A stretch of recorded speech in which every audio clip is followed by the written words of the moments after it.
Mais uma vez, boa noite a todos. Muito obrigado pela presença de todos os senhores e senhoras nesta noite. Que possa ser uma noite plena de entendimento, de compreensão, porque é muito bom, queridos, nós estarmos juntos para aprender Jesus na melhor ótica, na ótica dos Espíritos. E nessa noite, meus queridos amigos, nós gostaríamos, em nome de Jesus, esperando contar com assistência e amparo dos bons espíritos, falar sobre um conceito que a doutrina espírita traz e que ele é propalado dentro da casa espírita, que para aqueles que estão chegando na casa espírita é um conceito meio, até um tanto de, assim, uma certa dificuldade de entender. Mesmo para quem já está na casa espírita, ainda confunde um pouco essas coisas. E é muito natural isso. Porque a grande maioria de nós estamos chegando na doutrina espírita pela primeira vez. Então são conceitos novos, são realidades novas. E que é devagarzinho que essas coisas vão sedimentando em nós. E o conceito que nós queremos tratar nessa noite é o conceito de provas e de expiações. O que é prova? O que é expiação? Eu estou passando por prova? Eu estou vivendo uma expiação? Qual que é a diferença deles? Mas antes de nós tratarmos deste conceito, que na minha ótica é importante na casa espírita, na doutrina espírita, nós gostaríamos aqui de falar um pouco dos postulados da doutrina espírita. Porque se nós tivermos a base desses postulados, vai ficar muito mais fácil nós entendermos o que é prova e o que é expiação. Para falar desses postulados básicos, eu quero aqui me utilizar de uma frase que diz o seguinte: nascer, viver, morrer e renascer sempre. Tal é a lei.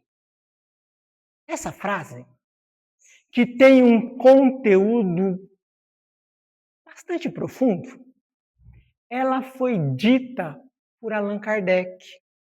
E a primeira vez que os estudiosos detectaram essa frase nos ensinamentos da doutrina espírita foi em 1861. Foram naqueles periódicos que Kardec, após lançar o Livro dos Espíritos, ele estabelece uma espécie de uma revista, uma espécie de um jornal, onde ele respondia às cartas daqueles que enviavam para ele, fazendo pergunta a respeito da doutrina espírita.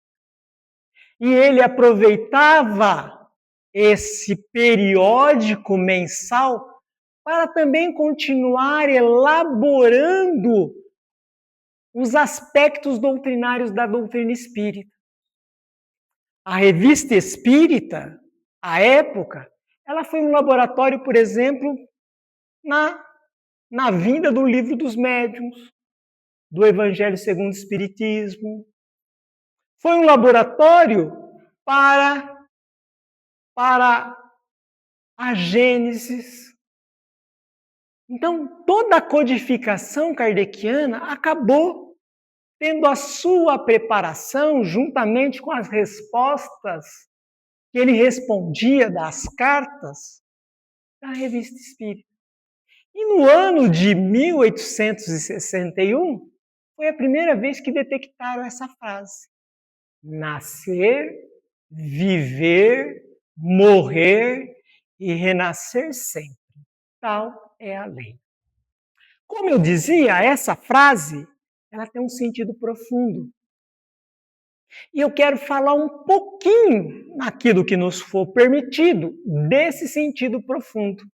E quero que esse sentido profundo seja de base para que possamos falar de provas de expiação. Qual que é a representação dessa frase? Vou dividi-las em letra A e letra B. Na letra A, essa frase, ela representa uma síntese da doutrina espírita. Essa síntese não é uma síntese completa, mas eu quero destacar 3 itens.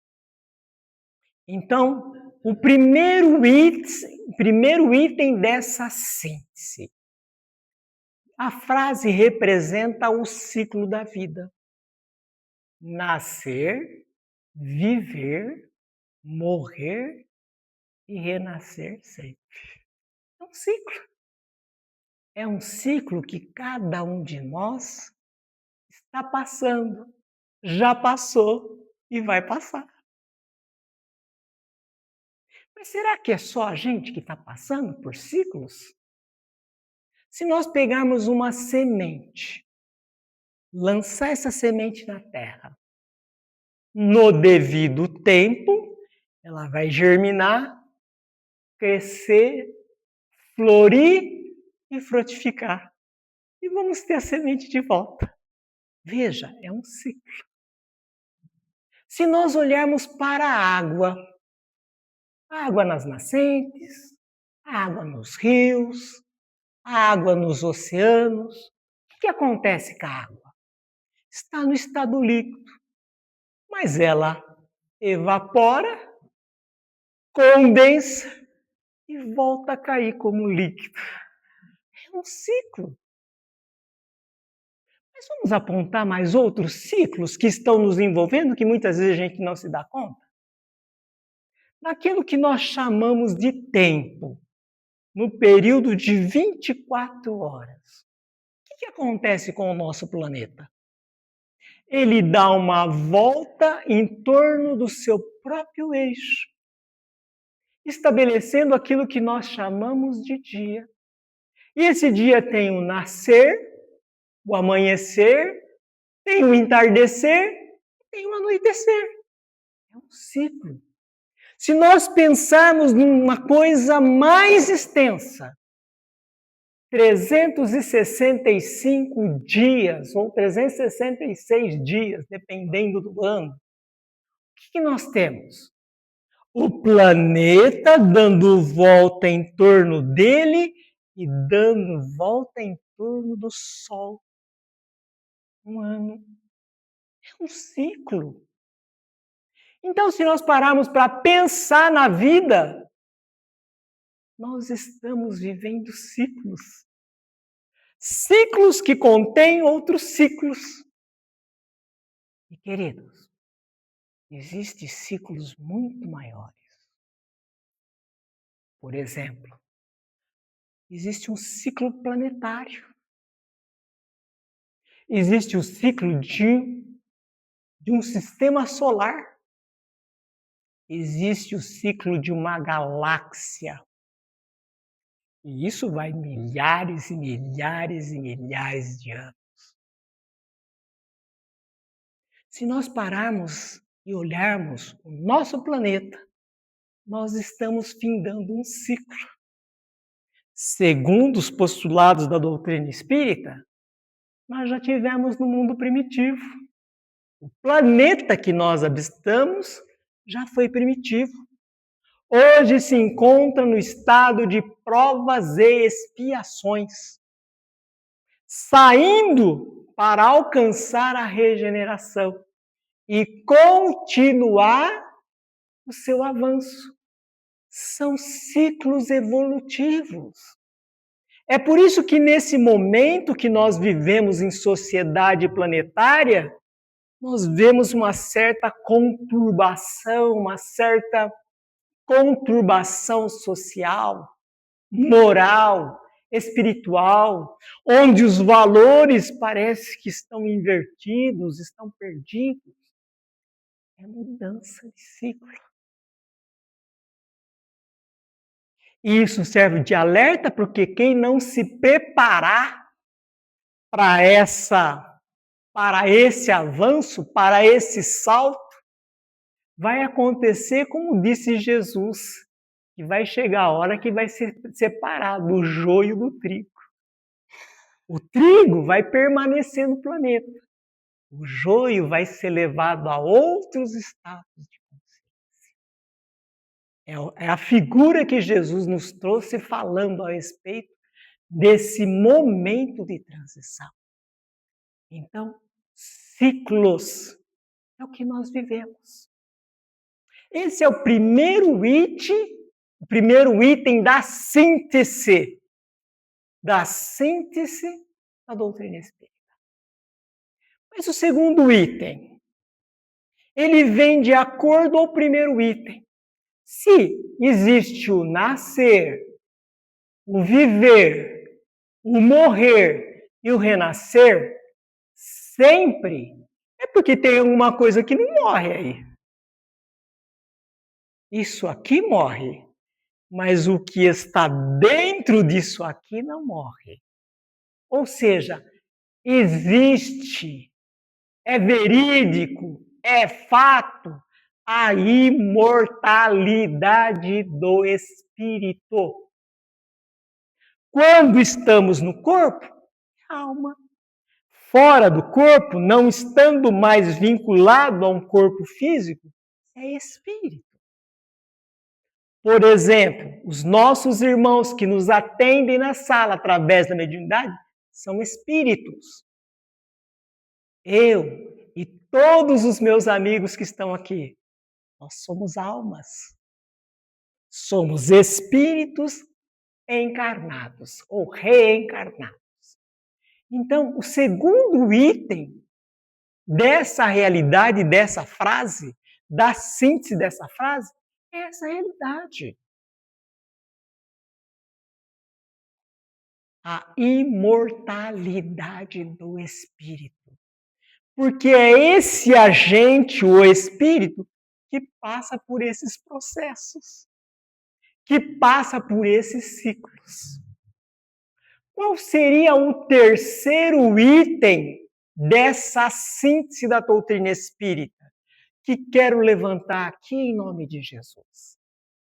É o progresso e a evolução. Por que há necessidade desses ciclos? Que é o ciclo da vida.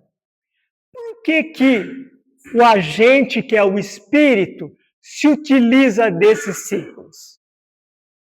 Para alcançar o progresso, para alcançar a evolução, para alcançar a emancipação de si mesmo, para adquirir valores morais, espirituais e intelectuais.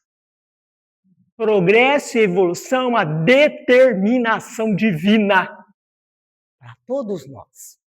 Deixa eu fazer uma imagem aqui para os meus amigos. A divina providência, ao criar o universo de uma maneira didática, a primeira coisa que Deus estabelece, a inteligência suprema, a causa primária de todas as coisas, estabelece as leis. As leis que vai gerar o universo.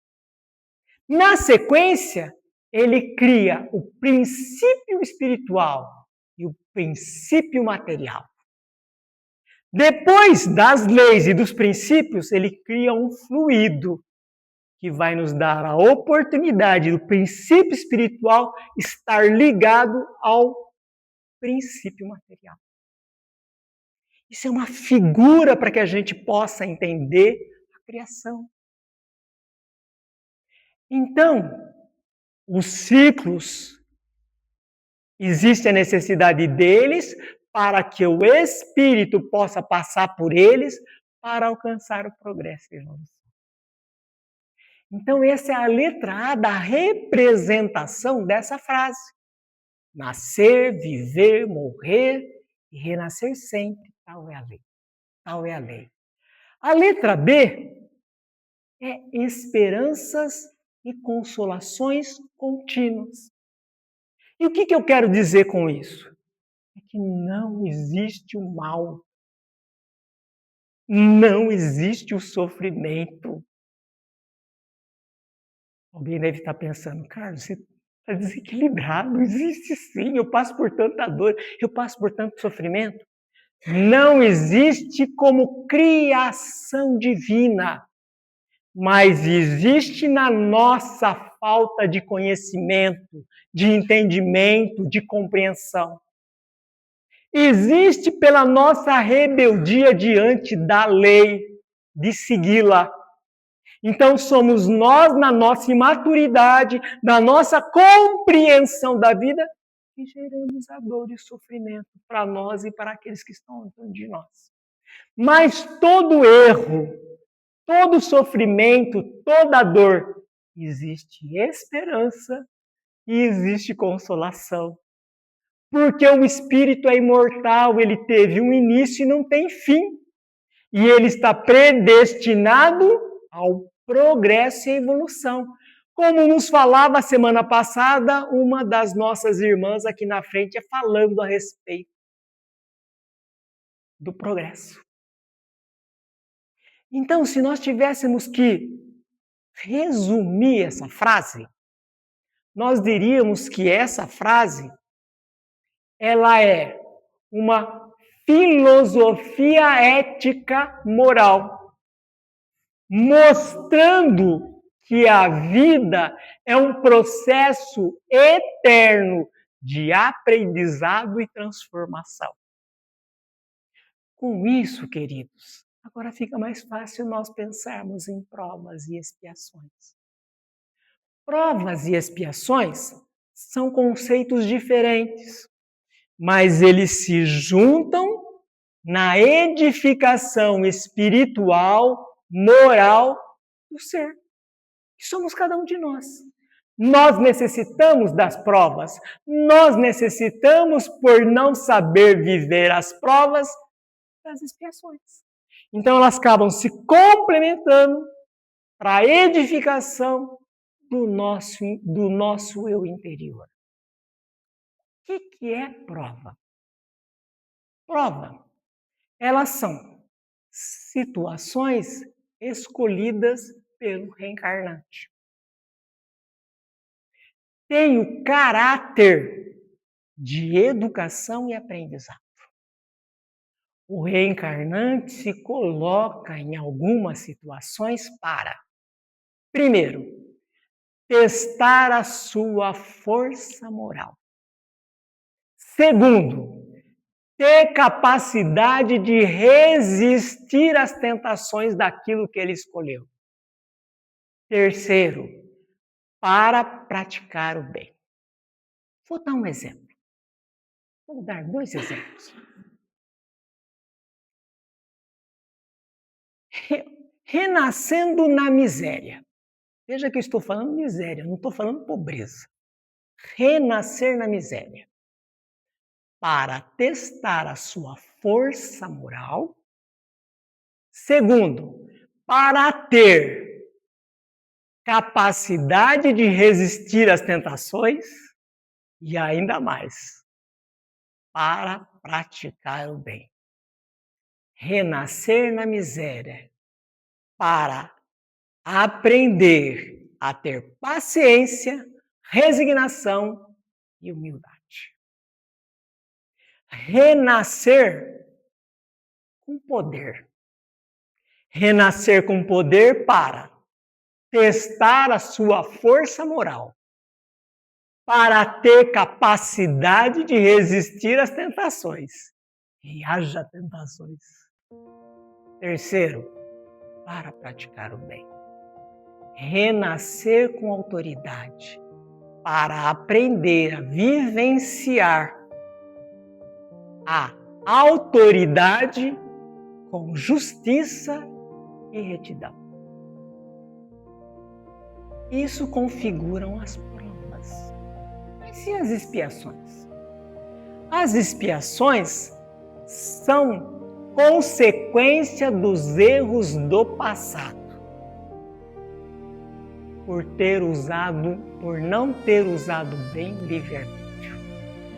tem caráter de reequilíbrio. O reencarnante é levado a situações de dor e de dificuldades para se reaver diante da sua própria consciência e alcançar o reequilíbrio. Vou tentar dar exemplos. 2 exemplos. Primeiro exemplo. Alguém que não vivenciou bem, que abusou da riqueza, vai ser levado a nascer na pobreza. Para quê? Para que ele possa, através desse aprendizado, valorizar a solidariedade. Porque quando ele teve, ele não doou, ele não participou, não fez aquela virtude, aquele bem, propagar para outros. Então ele renasce numa situação de dificuldade para aprender. Uma outra situação, alguém que prejudicou muitas pessoas no corpo físico. Ele renasce com limitações físicas para que ele possa aprender a valorizar a dor e o sofrimento. Então a expiação, ela é um remédio necessário ou um acessório, um remédio amargo, um acessório necessário para que nós possamos nos autocurar e se reequilibrar. Nesse sentido, a diferença essencial de provas e expiações é a seguinte: provas são livres escolhas para a aceleração do progresso. A expiação é consequência das nossas dores que nós precisamos passar, é consequência para que nós possamos nos reequilibrar. Provas e expiações são necessárias para que nós possamos alcançar o aprendizado e a transformação contínua. Então, nascer, viver, morrer e renascer sempre, tal é a lei, faz parte, tudo isso faz parte desse processo de aprendizado e de equilíbrio que nós estamos buscando. Sem as provas, sem expiações, jamais alcançaríamos esse renascer tal é a lei. Então, provas e expiações são necessárias para o nosso progresso, para a nossa evolução. Quando nós não caminhamos bem nas provas, vêm as expiações para nos pôr no caminho do progresso da evolução. Muita luz, muita paz, felicidade a todos, até o nosso próximo encontro e que todos possam sair da casa nesta noite, se não com aquilo que desejam, pelo menos com aquilo que for permitido, através da equipe espiritual da casa. Muita luz, muita paz, felicidade a todos.